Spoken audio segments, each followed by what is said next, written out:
Hello tout le monde, j'espère que vous allez bien. Moi ça va bien, je suis redescendu un peu sub 2000 et aujourd'hui je vous propose un petit live pédagogique en 10-10 pour essayer de remonter toujours l'éternel combat sub 2000, au-dessus de 2000, en dessous, au-dessus, jamais, sans jamais passer la barre des 100. Et allez, on est chaud, on va voir ce que ça donne. Allez, j'ai les noirs contre 1902, j'ai 1961, un petit E4, et vous le savez maintenant, c'est E5 avec une petite défense Petrov, je vous mets la petite prise, cavalier F6, dans le but d'aller contester aussi le pion du centre, et sur la prise, attention, ne pas faire le piège d'aller prendre tout de suite, mais d'abord jouer D6, parce qu'il y aurait clouage de la dame, ce serait compliqué. Et là seulement maintenant, je peux aller récupérer le pion. Il veut clouer ma dame, mais là-dessus, pas de souci. S'il chasse le cavalier, on va échanger les dames. On va échanger les dames, comme je disais. Je vais développer mon fou protégé du clouage. Petit roquet, ça va être très égal, très symétrique. Il attaque la colonne. Il va vouloir probablement aller placer son fou pour menacer le mien. Est-ce que je bloque la colonne, mais je me laisse la possibilité de cavalier ici. Non, bah je vais aller moi aussi faire un blocage. Il menace le fou. Je vais développer mon cavalier, comme ça il protège le fou. Je vais aller placer ma tour sur la colonne ouverte. Développement normal.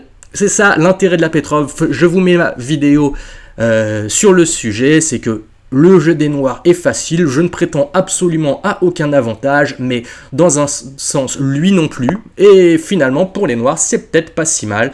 Et donc là, il joue G4 clairement pour aller chercher le cavalier qui est protecteur du fou. Alors, est-ce que j'ai mieux à faire que cavalier? Alors, je pourrais faire H6, je pourrais faire tour là. Tour là sur quoi probablement qu'il irait pousser. Et on fera quoi? On fera tour prend, fou prend. Ah non, fou prend. Si là il y a pousse, cavalier bouge. Non, bon, je vais tout simplement l'empêcher de faire sa petite manœuvre. Et en fait, il va vouloir faire ça. Et ça fait mes affaires dans un sens. Parce que s'il se met à faire ça, il va y avoir pion prend. Son pion va être isolé. Et moi, je vais pouvoir, je vais protéger mon fou avec une de mes tours. Et en cas de problème, et ce cavalier-là va aller sur D8 pour protéger ce pion-là. Comme ça, si je me mets à prendre le cavalier ici, il n'aura pas de fou prend là et gagne un temps sur le pion. Donc, mon plan, ça va être ça. Sur pouce, il va y avoir prise. Je vais lui mettre un petit pion isolé et aller poser mon cavalier en protection de tout ça. Du pion ici, je vais bouger mon autre cavalier, on va échanger les fous, et il décide de ne pas le faire. Alors, est-ce que je force cet échange? Est-ce que je force l'échange des fous de case noire? Oui, probablement, parce que là, il a un pion arriéré, et s'il veut jouer ici, il va avoir une structure de pion pas terrible. Donc, on peut peut-être essayer de tenter, de se la tenter comme ça. Je vais peut-être jouer sur une meilleure structure, mais ça reste quand même plutôt égal. Hop, qu'est-ce que je disais? Et il attaque mon cavalier en intermédiaire. Ouais, mon cavalier, là, il peut aller là, en fait. Il peut aller sur D5. Sur D5, en cas de prise du cavalier, prise de l'autre cavalier. Ou alors, j'ai... non, ça, c'est dangereux. Ça, c'est dangereux. Non, cavalier D5, sur cavalier prend, fou prend, tour prend. Bon, et c'est égal, je pense. Et là, je pense que ça fait mes affaires parce que ce qu'il peut-être pas prévu, c'est que cavalier prend, c'est sur échec, et il y aurait fou prend derrière. Et ça, je pense que ça va peut-être pas gagner la place, parce que sur fou prend, sur fou prend, j'ai fou prend, gagne un temps sur le cavalier. Donc ça, je pense que ça win. Et sur cavalier prend, eh ben je pense que j'ai tout simplement fou prend, cavalier prend, fou prend. C'est complètement égal et j'ai une meilleure structure. Ça peut se gagner, je pense. Je vais avoir aussi la colonne ouverte. Ah bah ça c'est une grosse connerie. Il décloue son fou, sauf que je peux sauver le mien, donc j'ai envie de dire... Et maintenant, va falloir que j'accélère, parce que j'ai un peu calculé, j'ai tanké un peu du temps. Alors, mes faiblesses, elles sont où? Elles sont ici, et sur la colonne ouverte, bah, je vais mettre une tour en 7ème, ça mange pas de pain. Si il peut pas attaquer mon pion, mon fou couvre ici. Hop, je vais attaquer son pion qui est isolé. Je parlais de la structure tout à l'heure. Là, ça se montre très bien. Une deuxième attaque avec le fou. S'il vient attaquer sur cette... S'il vient attaquer là... Bon, là, ça sert à rien parce que je vais juste éloigner ma tour. S'il vient attaquer ce pion-là, le fou va venir couvrir. Il fait des échanges. C'est tant mieux. J'ai une pièce de plus. C'est finale gagnante pour moi. Hop, j'ai un fou de case noire, donc je vais aller couvrir les cases blanches avec mes pions. Je vais attaquer son pion au passage. Bon, je vais mettre mes pions, continuer à mettre mes pions sur case blanche. Il va pas pouvoir passer. S'il pousse ici, c'est pas très grave. Je le bloquerai avec mon cavalier. Voilà. Et je vais juste y aller tranquillement avec mon roi. Couvrir ce côté-là. Il va pas pouvoir passer de l'autre côté. Du coup, ça c'est tranquillou. Ok, il protège.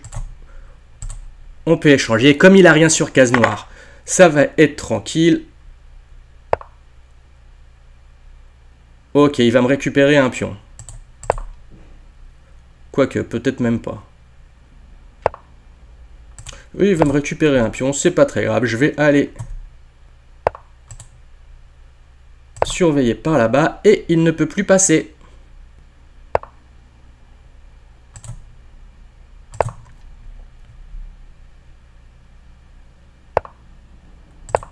J'ai un pion isolé au milieu.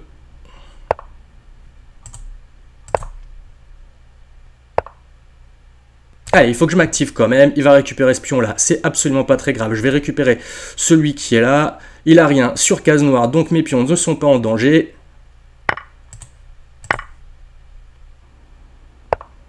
Et je vais pouvoir utiliser mon cavalier sur case blanche, qui est mon seul problème. Alors, il faut que je fasse gaffe quand même. Ouais, là, il peut partir parce que mon fou couvre. Bah, au pire, je sac mon fou sur le truc et mon roi est mieux placé. Je vais un peu manœuvrer avec mon cavalier pour aller lui attaquer ses cases blanches. Il me laisse une entrée qu'il n'aurait jamais dû me laisser pour aller récupérer son pion. Ok, là, je bloque, ça va me permettre. C'est un peu pénible. Hop, son roi ne va pas pouvoir passer. Et je vais pouvoir attaquer son pion.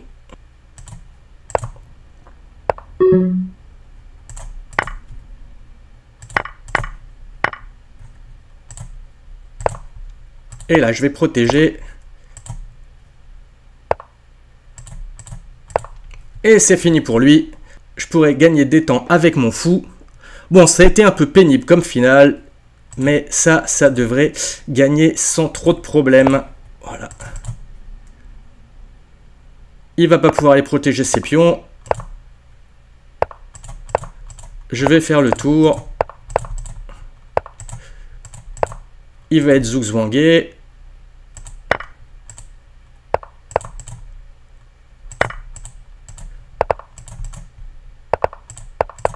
Et maintenant, il faut que je fasse gaffe. Est-ce que... Ah bah, ça, c'est sur échec. Donc, c'est bon. Il a encore des cases. C'est un peu dommage qu'il n'abandonne pas. Il veut tenter le flag. Il a encore des cases.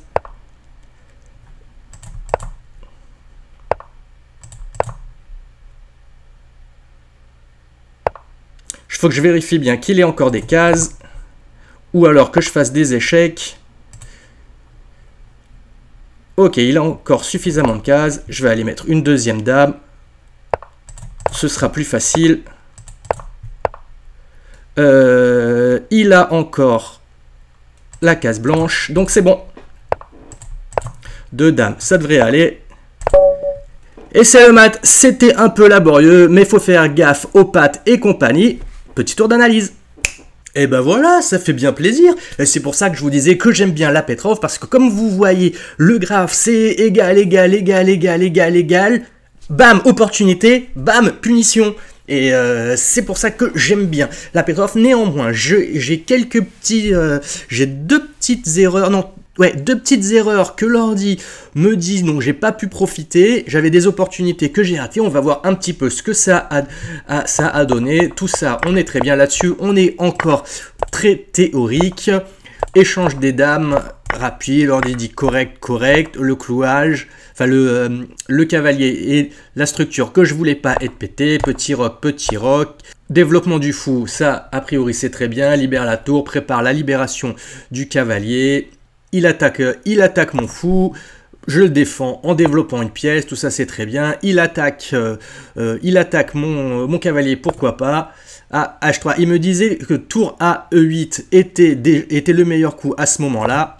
Allez, pion attaque, là, il me proposait de chasser le fou, mais tour 8 reste égal, correct. Et là, c'est là sa première erreur, où il fait un cavalier, protège le cavalier, et... Ah, alors là, effectivement, maintenant que le fou est protégé, je pouvais récupérer le cavalier. En plus, attaque le deuxième pion ici. Je rate une opportunité tactique. Effectivement, j'étais très concentré sur mon fou qui pouvait subir des attaques. Et encore une fois, la tactique, la tactique, la tactique. On n'en a jamais assez à ce niveau. Alors, du coup, c'est l'opportunité que je rate, je simplifie, je fais les échanges, lui, il continue avec son idée, il pète sa structure, et ça, je pense que je l'avais bien identifié. Il y a quelques petits enchaînements tactiques que je rate, à savoir... Ah, j'avais pensé à ce fou intermédiaire, mais j'avais peur qu'à la fin, il reste mon fou de case blanche après les différents échanges. Mais l'ordi me dit, après échange, échange, pion prend... Et sur cavalier prend ici, il veut quoi? Il veut mat, force le cavalier à revenir avec gros clouage. Récupère la pièce. Ah. Et au final, on a toujours égalité matérielle. Et ça, honnêtement, j'ai bon avoir un pion de plus. Je ne vois pas comment c'est autant gagnant pour les noirs. Parce que ce pion passé va être dangereux. Même si effectivement, j'ai un fou longue portée pour le prendre. Ça fait partie des subtilités encore un petit peu compliquées pour moi. Donc je suis pas mécontent d'avoir raté ça. Le reste du plan était plutôt correct. Alors sur ce cavalier qui protège, il le chasse et il rate l'échec. Jusque là, tout ceci est bon. Il fait sa gaffe là, dont j'arrive à profiter. Et à partir de là, la pièce de plus ne va plus jamais me quitter. Il y avait la petite question tactique si il prenait mon fou de case noire, sauf que je rate quand même que sur fou de case noire, il y a mat du couloir et c'est ça qui me faisait un petit peu peur. Encore tactique, hein. Mais bon, probablement que s'il avait pris et que j'avais réfléchi 2 secondes, je l'aurais trouvé. Et après, bon bah après ça déroule, l'avantage ne descend plus jamais avec une pièce de plus, hein. Tout ça c'est facile, les coups sont naturels, bref, plus grand chose à dire sur cette partie, même si la fin a été un peu laborieuse pour moi, dans le sens où comme j'ai pas mal calculé, je voulais pas foutre en l'air ma position, donc j'ai préféré jouer plutôt safe. Malheureusement, safe, ça fait un petit peu lent, mais j'ai jamais été vraiment en danger. Je contrôlais les cases noires, donc son pion, pas de problème. Et même s'il a récupéré le petit pion de case, ce petit pion sur case blanche ici, comme de toute façon, il avait qu'un fou de case blanche, mes autres pions sur case noire étaient tranquilles, il n'aurait jamais pu m'inquiéter. Tout le reste, c'était de la gestion du temps, hein. J'aurais probablement eu la possibilité de finir plus rapidement et plus proprement, mais...